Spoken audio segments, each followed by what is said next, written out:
All right. Good morning.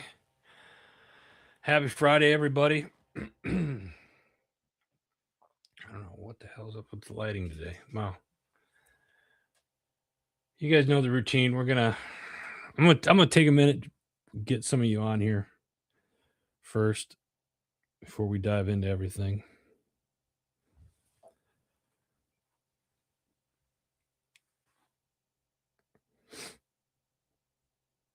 So if you jump on, let me know you say hello. Or say hello. Let me know you're out there.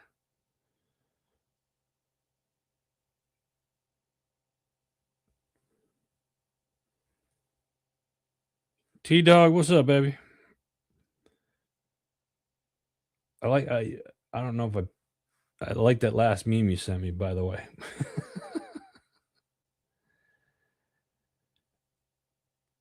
We'll just wait another minute here and then we'll get started.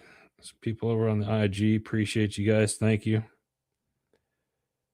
Who else we got? Get some people showing up. Keep them coming, folks. We're about to get started here in just a minute.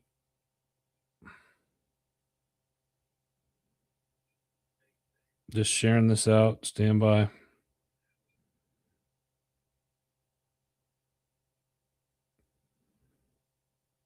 Or maybe not. I don't know. We'll see.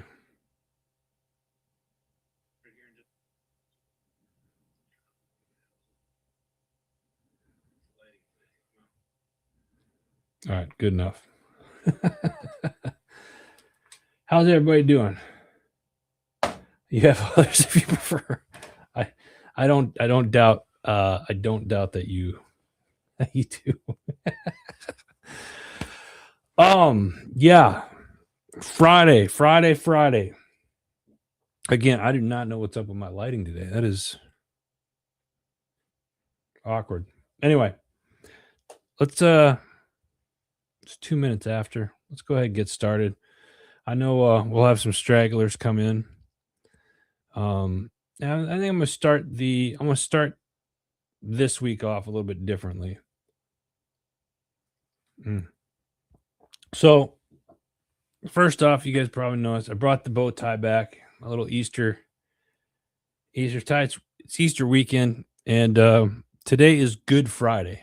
And like a lot of us think, well, Friday is always good. Today's different.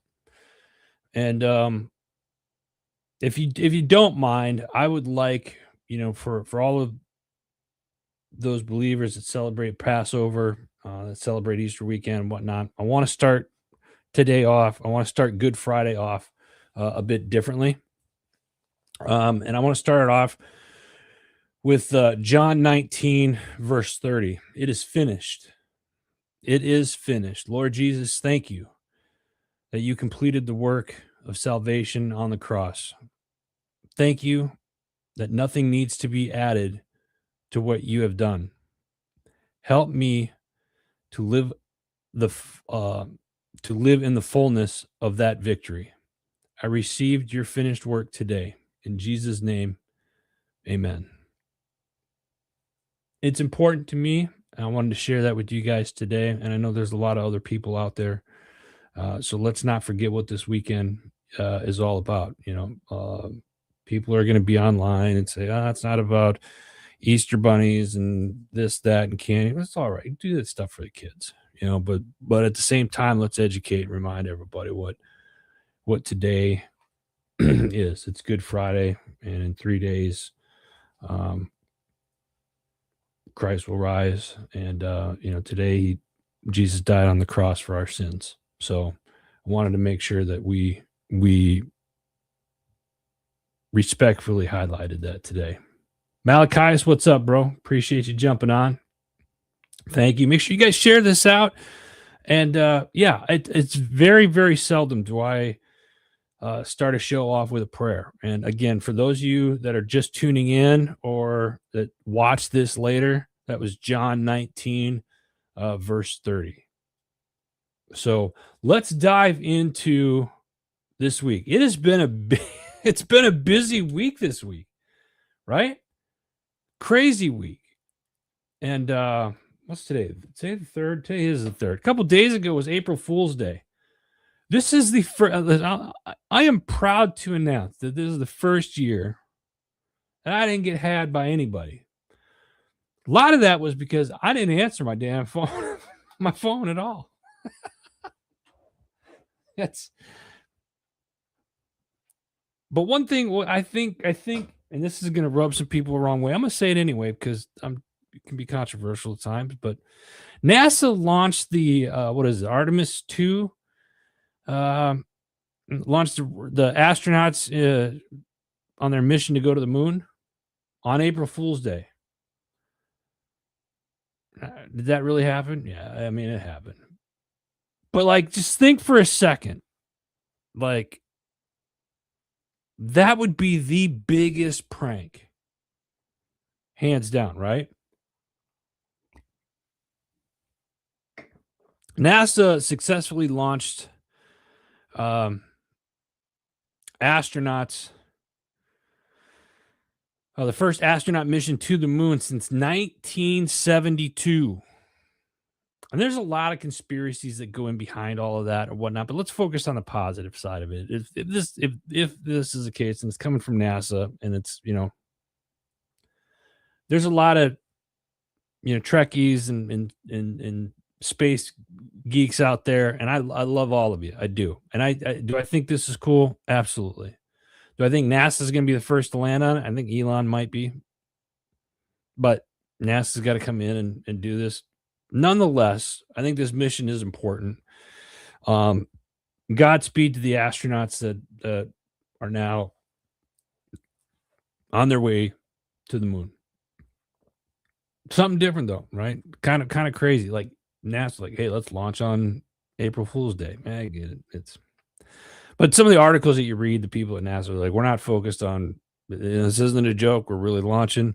And I've seen some of the things on social media, people stopping, watching. Glenn Beck did something. It was he got a little emotional on it. That was pretty cool. But it's we're getting back into space. It's like the space race all over again, right?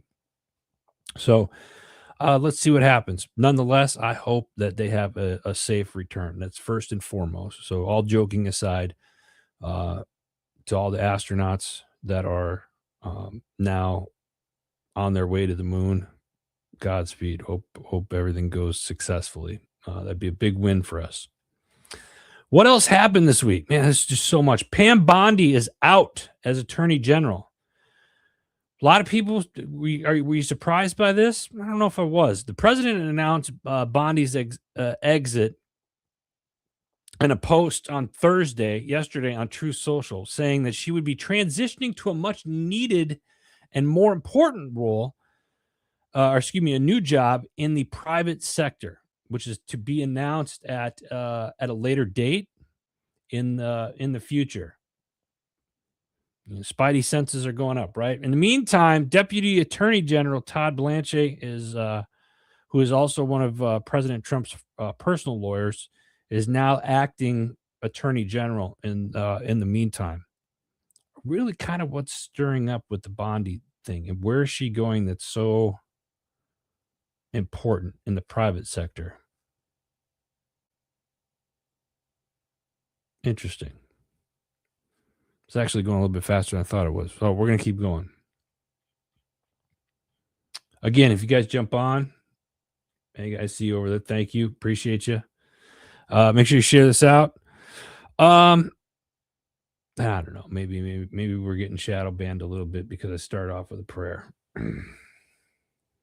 Oh well. What else happened? Military. What's going on in the military right now? A lot of stir-ups in the military right now. Defense Secretary Pete Hegseth has asked General Randy George, the Chief of Staff of the Army, to step down and retire. This is according to defense official who confirmed on Thursday's CBS News report. A slew of other things went on there. I guess General George was appointed by the Biden administration. There was in several articles, they did say that they wish him well. He's just asking him to retire. And I found in one other article, it wasn't mentioned a lot, but two other generals were fired. A Pentagon official confirmed, and their General David Horden, who became the head of the service's Training and Transformation Command this past October, and Major General William Green Jr., who's the chief of Army chaplains. So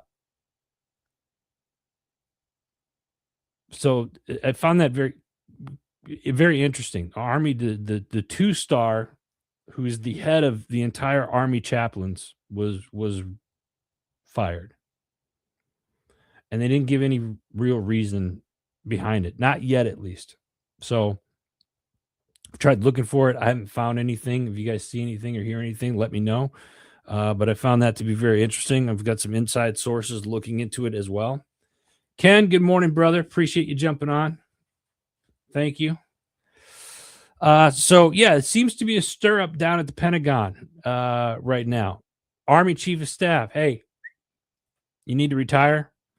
And then the Training and Transformation Command, you got to go. And then the Army chaplains, I guess, with the new, I don't want to say rank structure, the chaplain thing, just, I don't know, everything that's been going on with the chaplains lately, with the rank and everything like that, it just seems there's pros and cons to that. The more I think about taking the rank off the chaplain, because if you're going, I had this conversation earlier this week. If you're taking the rank off the chaplains, in theory, you're supposed, and we've talked about this, I'm going to bring it up again. If you take the rank off, it's supposed to make it more comfortable for lower enlisted people to go to Chappie. Here's the thing, though. When the chaplain's in meetings and stuff like that, are they going to be talked at instead of talked to, right? So now you just, I don't know. It's I'm not going to go down that rabbit hole, I guess. I'm sorry. I got into it, but having this conversation with a friend of mine, he made a good point. He's like, well, you take that off, then why don't you do that to officers that don't lead troops, right? Because chaplains don't necessarily, I don't want to say lead troop, but they're not company commanders or anything like brigade commanders or anything like that. So why don't you do that then to other departments that don't have a command? That makes sense? Am I making sense? What do we have here? Yeah, T-Dog. Okay, I see you. Here's the thing. I want to put what T-Dog over on YouTube said. I know there, for the longest time in the military, they were creating a lot of positions for upper staff or higher enlisted officers, just to kind of keep them in. And I think they're starting to clean that out a little bit more. But the interesting thing is just everything, the stir up around the Pentagon and the military right now is really something to pay attention to. That said, let's keep with the theme, and Pete Hegseth over there. New order lets troops carry personal firearms on base. I want to hear from you guys on this one. Leave a comment below. What are your thoughts on this? New Hegseth order lets troops carry personal firearms on base. David, good morning to you. Just in time. I'd love to hear your thoughts on this one, brother. Off-duty service members may soon be able to carry privately owned firearms on U.S. military bases under a new order issued yesterday by Defense Secretary Pete Hegseth. Another article says the directive tells installation commanders to presume approval when troops request permission to carry a privately owned firearm or personal protection on base, revising policies that largely limited personal weapons to law enforcement or training. The move follows a string of shootings on military installation and raises questions about enforcement, safety, and how armed personnel will operate alongside existing security forces. What are your guys' thoughts on this? Carrying your own personal firearm on base. Heather, good morning. Appreciate you.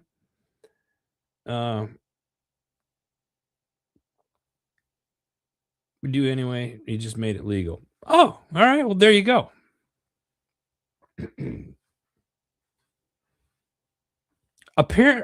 Apparently, this was a big thing. Like you weren't allowed to carry personal firearms, or it was assumed that people weren't supposed to be carrying firearms, and of course, it did, always did anyway. I know. I think a lot of us were just like, yeah, I'm not gonna follow that rule because I think the rule was you were supposed to check it into the armory or what have you. Yeah.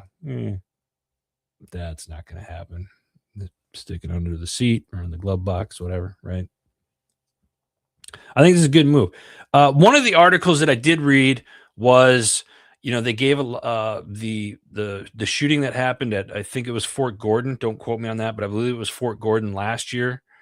Who the service member used a personal firearm, and then it made mention of the Fort Hood shooting from several years ago, where 13 people were killed in that shooting.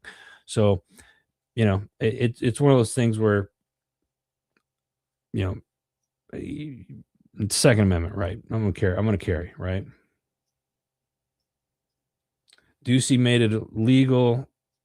Hobbs removed it. Shocker. It's more common than you think. More common to carry your personal firearm, like in your personal vehicle and stuff like that, while on base, or it's more common for people not to. I think I know the answer to this one, coming from you, David. But I'm gonna ask. I think it's a good idea. I think that it's long overdue, or something that at least now, if something was to happen, that the service member is protected. So, good on that. Let me see. Was there another one that had to do with? No, that's it for the Pentagon stuff. I want to talk about something else that's going on. The Marshall Islands declared a state of economic emergency aimed at global crisis. Marshall Islands has declared a 90-day state of economic emergency in response to ongoing conflict in the Middle East, which has driven a global fuel cost affecting local consumer prices. Some of you are thinking, who cares? What is it? I'll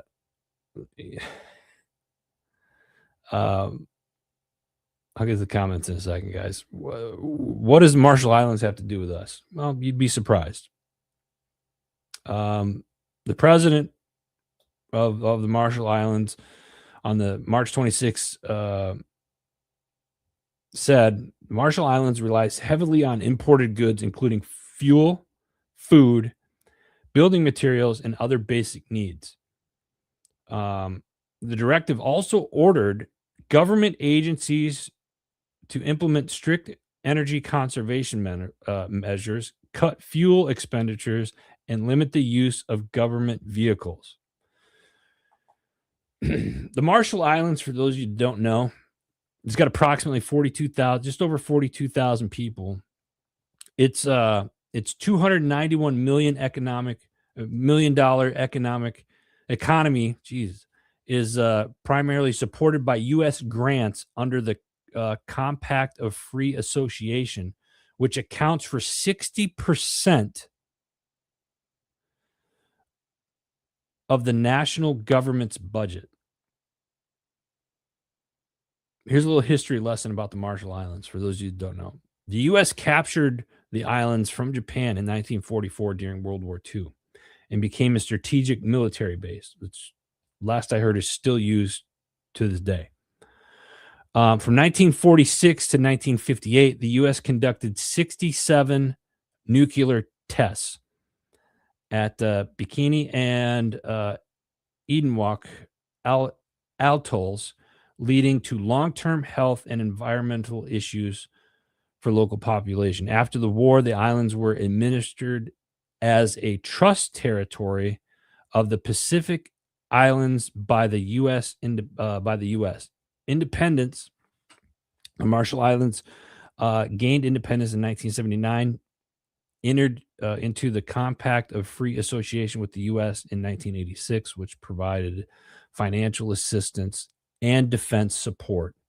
So there you go. I've had some friends in the past, people that I've known that were teachers that lived in the Marshall Islands for several years. Very beautiful area, strategic, I think, to this day. So very interesting to hear what's going on. Now, why do I bring that up? Some of you are probably thinking he's going to get conspiracy, maybe a little bit. But let's be honest, the fuel cost on everything right now is huge, right? So what does that mean? I mean, fuel cost has gone up, what, 38% in the last, what, 2 weeks, 3 weeks?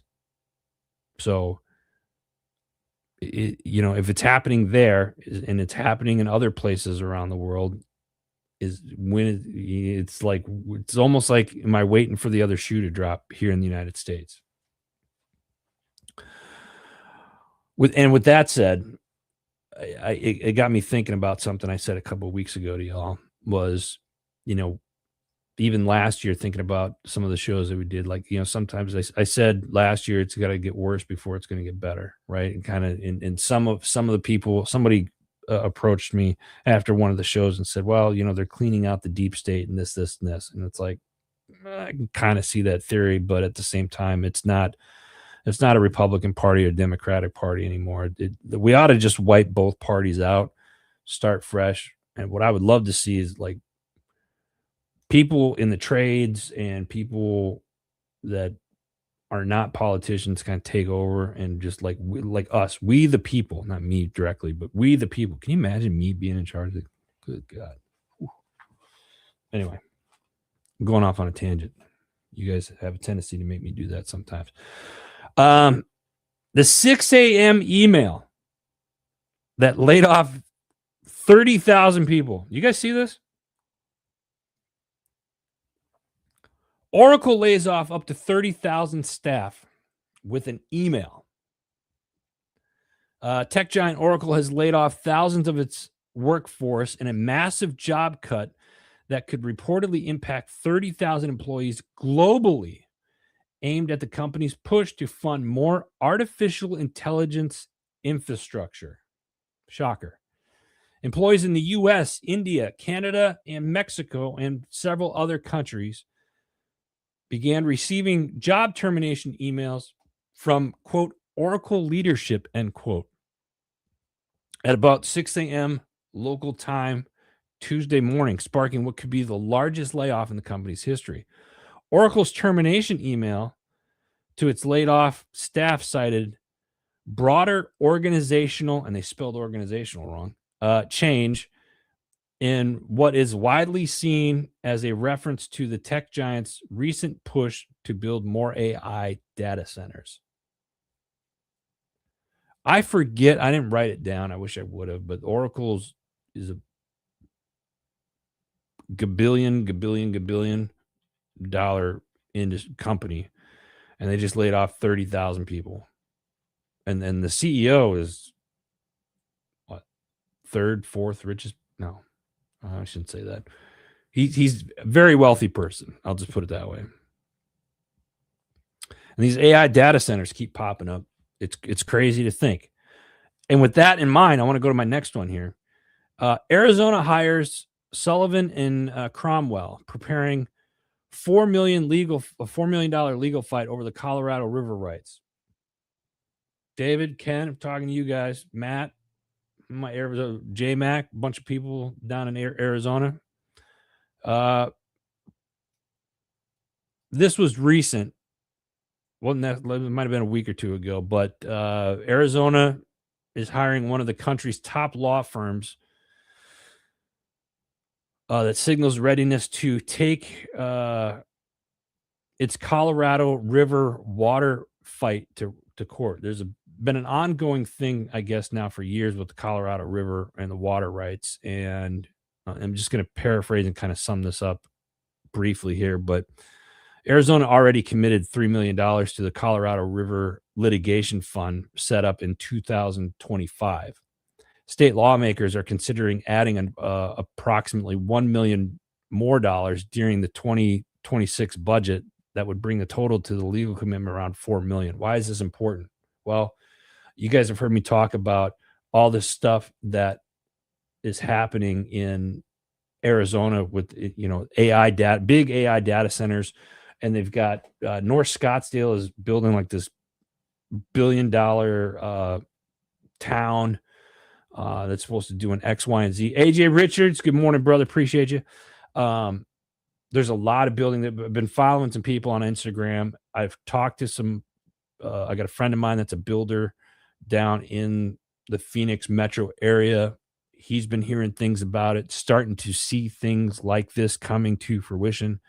But this lawsuit, this comes after years of failed negotiations. 7 Colorado River states have spent 3 years trying to agree on new water sharing guidelines for after 2026. They missed the federal deadline in November of 25, and they missed another one in February.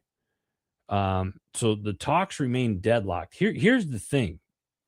Water rights, AJ I'm going to put this up here. Water wars are coming. I would respectfully disagree and say they're here already. You're probably going to see more of them, right? You got Vegas, I'm going to take Arizona and the Phoenix area down in the valley. You're building these big AI centers and you already have water shortages, right? We already have water shortages down there. Why are we building these big ass data centers in the desert that needs water to cool everything? And then and the Phoenix area is just getting bigger, right? And a couple years ago, the last year, I think they finally cut out the alfalfa farm out in the Yuma area that was using 90% of Arizona water. So they cut them out finally. Great. Now we have all this. So let's just use the data. What about the people? It's you guys in Arizona that are paying for this. I would be pissed off. But that's just me. I am pissed off. I still got family there. A lot of my friends are still down there. I've got big investments down there myself. It's ridiculous of what's happening. And it doesn't help me understand. Make it make sense to me why we're putting data centers in the middle of the desert. Make it make sense. Please. And while you're thinking about doing that, one thing that wasn't mentioned much, and AJ, I'm so glad you're still here because I want you to comment on what I'm about to say. Yeah,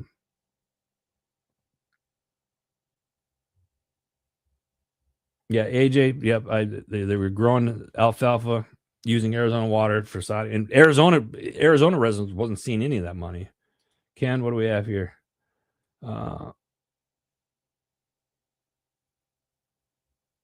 Oh, geez. Wow. Yeah. And cheap land. Yeah, it's cheap. Yeah, especially up North Phoenix or north of Anthem.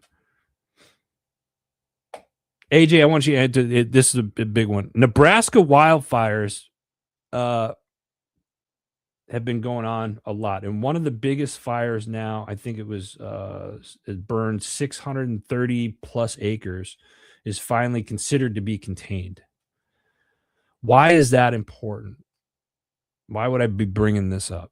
Because there's a lot of ranchers and farmers. You guys hear me talk about ranchers and farmers often. We got an subject matter expert in this field in the comment sections on Facebook right now, Mr. AJ Richards from the farm.org.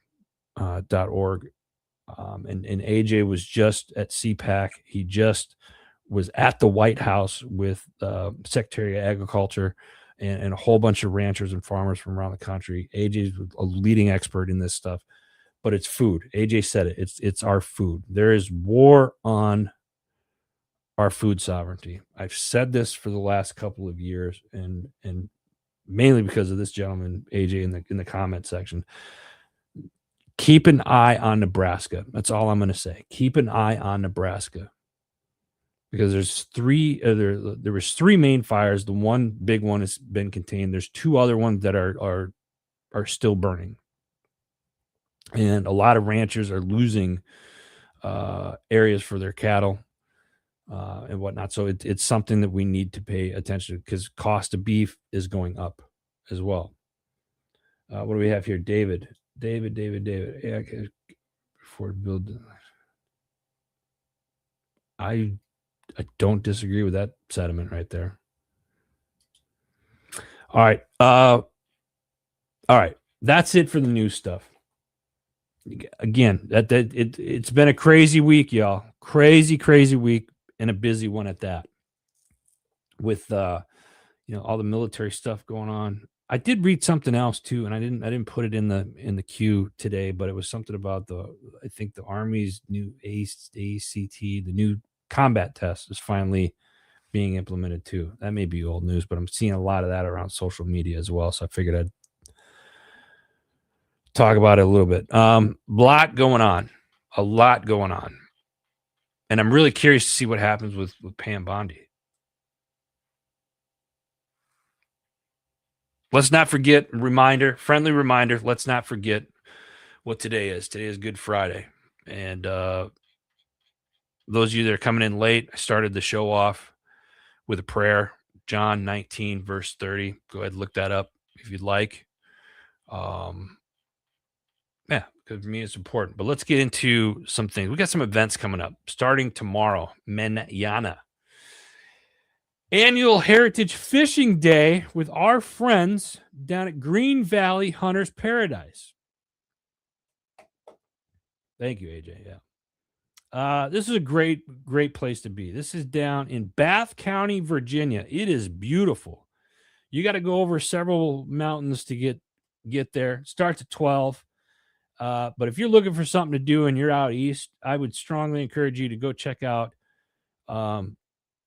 Green Valley Hunters Paradise. Come on out to the annual Heritage Fishing Day. $50 for adult, $25 for a child. Limited 5 trout per person. It's down in Millboro, Virginia, Bath County, Virginia. Beautiful county. Stock pond and stream. It's beautiful. I go down there. I went down there. I spent the majority of the fall down in this area. And Luke and Clint and everybody down there is just it's great. So go check it out. That's tomorrow. Starts at 12. Also up, and I don't have a flyer for this one, but one of our community partners, Jim Neary's Live Bait and Tackle. Tomorrow they have their first Warriors on the Water event here in Pennsylvania, southern Pennsylvania to be exact, down in Kirkwood. Jim Neary's Live Bait and Tackle. You can go check them out on Facebook if you're interested. I believe push off time is 6 a.m. So go down if you're out east, or if you're in northern Maryland or Pennsylvania and want to go fish tomorrow. I'm certainly thinking about it myself. Warriors on the Water event. If you're a veteran or first responder, I highly encourage you to go. It's a lot of fun. So stay tuned and check that out. Next up, listen, you guys have heard me talk about this for a couple months now. Military Creator Con, right around the corner. I'm leaving in less than 2 weeks for this to head down to Arlington, Texas. I'm going to say this right now. I've got a couple more tickets, 50% off. HMG 50. I think I could say that still. Well, I'll ask for forgiveness later if not. Go to militarycreatorcon.com. Get your tickets right now. There's still a couple left. Yeah, I'm putting it out there. So here you go. You know what? I'm going to put it in the comment section below. I hope to see you guys there. We got a all-star lineup of speakers that are going to be there this year. So check it out if you want to go. Use promo code HMG50 and you get 50% off your ticket. Hope to see you guys there. Next up, Right after that, May 2nd, we're going to be down in Palm Harbor, Florida. So we're going from Texas down to Palm Harbor, Florida for the Hero Fest, second annual Hero Fest, in collaborations with Krabby Bill's. It's going to be, where's it going to be at here? Palm Harbor. They've got 2 stages, 5 bands, a couple VIP areas. And here's the cool thing. They got over 150 vendors that are going to be there. So it's called Rock the Harbor event, Hero Fest. It's going to be awesome. Come check it out. You could go to herofestfl.com for more information. And for those of you who don't know where Palm Harbor is, it's kind of like on the other side of the bay from Tampa, just north of St. Pete. So beautiful area, a lot of fun. Come check it out. And then we have the National Social Media Awards happening June 7th in LA. Follow NSMA on Instagram. They post a lot of stuff there. So go check it out. You could also go to their website, nationalsocialmediaawards.com. What do we have here? David, does creating chaos count? Yes. Why do you think they asked me to do it? Certainly not because I'm talented. Come on down to Texas. I tell you what, this, and Ken, if you're still on, David and Ken, you guys come to Arlington, Texas, and then that's where we launch the Grumpy Old Man's podcast. That, just an idea, throwing it out there. All right, let's get into some of the shows here. And I just realized I forgot one more thing I want to show you guys. So I'm going to pull it up because I forgot to put it in the queue here. So bear with me. Hopefully this will open. I want to welcome a new show to Heroes Media Group. Behind the Thin Blue Line. Only we can tell the stories. This is a great podcast. Mark is a 30-plus year law enforcement veteran. We are blessed to have him on the network. Thank you for being a part of this. So if you guys get a chance, go to their YouTube channel. He's got some great interviews already up there. You could follow his stuff. Go to heroesmediagroup.com as well to get more of his information. So we're happy to have Behind the Thin Blue Line a part of the HMG family. Ken, I don't even like leaving my driveway. Yeah, but you do. And it's Texas. Good food. Who else we got? Uncommon Sense. They've got some new episodes out. You can go to their YouTube channel, Uncommon Sense. Check them out. This week on the Decision Hour with yours truly, had a really great conversation with Anna Redmond. And we're talking about preserving stories, right? A lot of us remember this like challenge coins, right? We get these challenge coins. I got mine down there.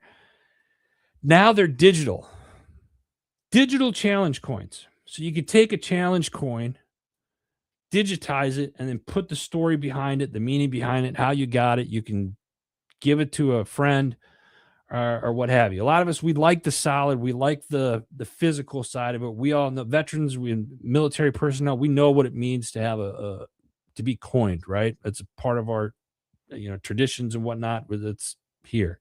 Well, this Harvard alum and founder of Brav, Anna shares her journey from venture capital and thought leadership to transforming a physical security industry with a mission centered on helping people feel safe. But then she was like, wait a minute. I love the veteran community, and it's inspired her.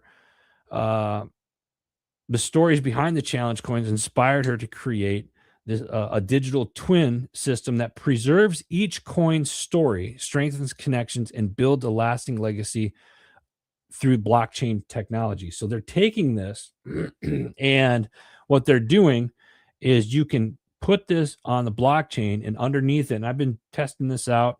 We've got this coming to MCC, but you can coin a person and you can tell them why they're getting it and whatnot. And here's the other thing, like, God forbid something happens to you and you take your coins and pass them down to your next of kin.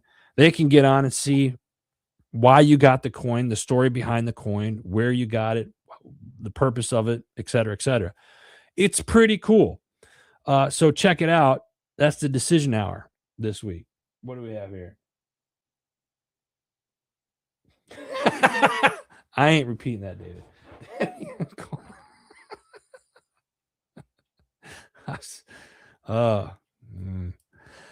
Next up, we got the Double S podcast. Sunday night, they're hitting a little bit of everything. They had a range of topics to talk about. It's fishing season. Fishing season is now up and open. So they're talking fishing, faith, society, health, and a whole lot more. Check it out. I stopped looking at the comments. Next up, we got the Misfit Nation podcast. What happens when a soldier survives combat overseas only to face a different battle at home? A lot of us understand what this is going through, right? The host Rich LaMonica sits down with Purple Heart combat veteran Jeremy Kevin Jackson. Jeremy's got a crazy story. He was severely wounded in Iraq August 13th of 2005 when a 7.62 sniper round struck his left arm, causing permanent nerve damage and paralysis. The injury ultimately led to his medical retirement from the Army. He gets out, comes home, goes through a slew of stuff, and he's going through a court battle in legal custody. And he talks about that in more detail. So Jeremy shares his story, his perspective on what happened, and why he believes his experience highlights larger issues within family courts and legal systems that affect parents across the country. Amen to that. Check it out. That is Misfit Nation podcast. And they do several episodes each week. AJ, yes, it's like a certificate with a QR code to go with the coin. Yeah, it's so you like, and here's the thing about this real quick about the coin, because it's really awesome. Go check it out. Go listen to the episode. I've sent a couple of coins out. HMG will have a coin that I'll be sending out digitally to people, listeners such as yourselves and stuff like that. We'll be doing a contest once that's live, so stay tuned for that. But it's pretty cool. Next up, Homefront Sit Rep podcast this week. Take listeners on a deeply personal journey through memory, sacrifice, and long overdue recognition, centered around Honor Flight and the powerful work by Jeff Gottsfield. The episode, and Jeff is an author, talks about his book. It's about a moment that thousands of veterans carry in their hearts for decades. It's pretty cool. Check it out. Homefront Sit Rep podcast. Next up, we got the Arms Room show. This week we'll be having guests. They have a guest on, Adam. No, not me. Wasn't me. Different Adam. Discussing the arresting process and what Leos are going to want you to do when you're being arrested. Easiest thing that I can say is don't get arrested. Tina, what's up, sis? Good morning. Next up, that was the Arms Room show. The OGs of HMG. Check it out. Next up, we got the Strategic Veteran. What does it mean to become a Gold Star family? This week, Adam Peters sits down with Susan Ames, a Gold Star mother whose son gave his life in service to this country. This episode is about sacrifice, legacy, and the enduring bond between a mother and her child. She shares her stories of loss, resilience, responsibility she feels to keep her son's memory alive, and so much more. The Strategic Veteran. Check it out. Next up, we got the disgruntled PM, Seema Fodor, busts common myths about agile practices, discusses the complexities of story points, and more. Yeah, the disgruntled PM. This is a really good show. Trevor's done a good job. I'm going to give Trevor a shout out real quick on this. He's been podcasting for this month will be a year, and he has done a fantastic job being consistent with his show and whatnot. So keep it Keep it going. Also talks about romantic. Oh, geez. Okay. Next up, Vet SOS. Got to keep this going, guys. Vet SOS podcast. They did 4 episodes this week. This one that I'm talking about, Tina Irwin joins the Vet SOS network on the Vet SOS Presents Operation Startup to discuss her incredible journey from serving as a U.S. Navy commander in the submarine force to becoming an entrepreneur, author, and spiritual advisor, helping people navigate difficult life experiences. In this powerful conversation, she talks about how her military leadership and service shaped her transition into entrepreneurship and what she's doing now to help other people. That SOS podcast, like I said, they do 4 to 5 episodes a week. They've done a fantastic job. Sean Welch over there, Army veteran. You can find their videos on their YouTube channel, Vet SOS. Check it out. Next up, Speak Up, Show Up, Lead podcast with our man JJ Hardy. From vision to traction, turning strategy into results. And I just lost my. No, all right, we're gonna go over here. Turning strategy into results.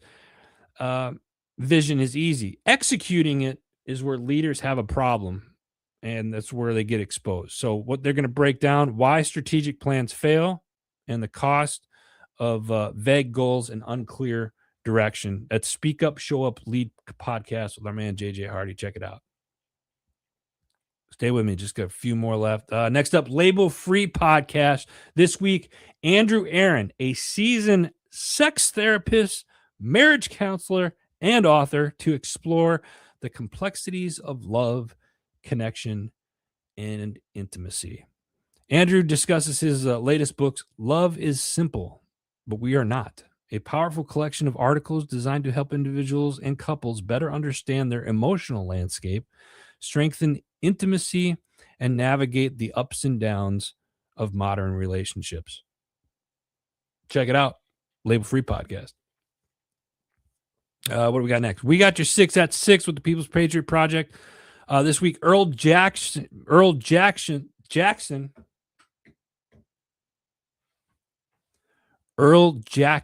of Mission Ready Men, a man whose journey led him from simply getting through life to embracing a greater purpose rooted in faith. This was great. They also had music from Justin Jeanson, an artist whose work is deeply personal and rooted in lived experiences. Check it out. They do a couple shows each week, but we got your 6 at 6 every Sunday night, 6 p.m.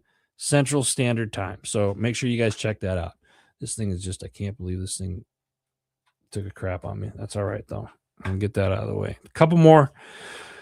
What do we got? Chasing happiness. Are you in the middle of a storm right now? Wondering if God even cares? Yeah, a lot of us feel that way, I think, especially lately, it seems like. But Ryan gets into what hit him like a ton of bricks on a prayer walk, and then realized he didn't have enough faith to believe God would even give him peace while in the storm. It's raw. It's real. It's chasing happiness. Check it out. Last, certainly not least, we got Rise Up, Voices from the Front Line. This week, we build on the power of one to explore what happens when other witness courage. From the tank man of Tiananmen Square to modern community heroes, research shows that the first mover lowers the psychological cost of action, breaking the bystander effect.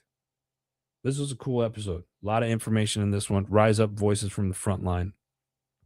Check it out.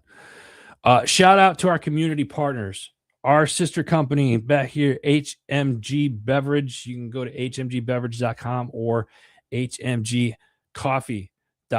Hopefully we'll have some updated news for you, but we have been working behind the scenes and potentially going to be working with a very, very big partner here very soon. You can order coffee right now. We've got 5 different blends right now on the website.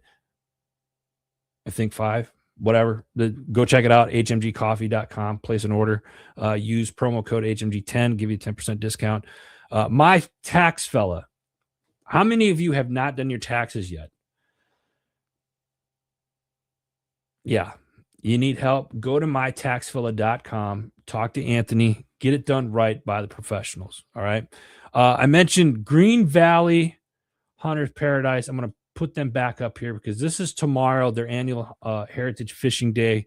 This is going to be a blast. Bath County, Virginia. If you've never been, I strongly encourage you to go down there if you're in the area. It's absolutely beautiful. It's going to be a good time. Green Valley Hunter's Paradise, one of our community partners. Jim Neary's Live Bait and Tackle, Southern Pennsylvania. They got their Warriors on the Water event tomorrow as well. Check them out. And then last but certainly not least, veteran-owned, family-run, Forget Genetics, one of the best product that you'll find on the market. Get deer in your woods, or get the animals in your woods, period, or in your yard for that matter.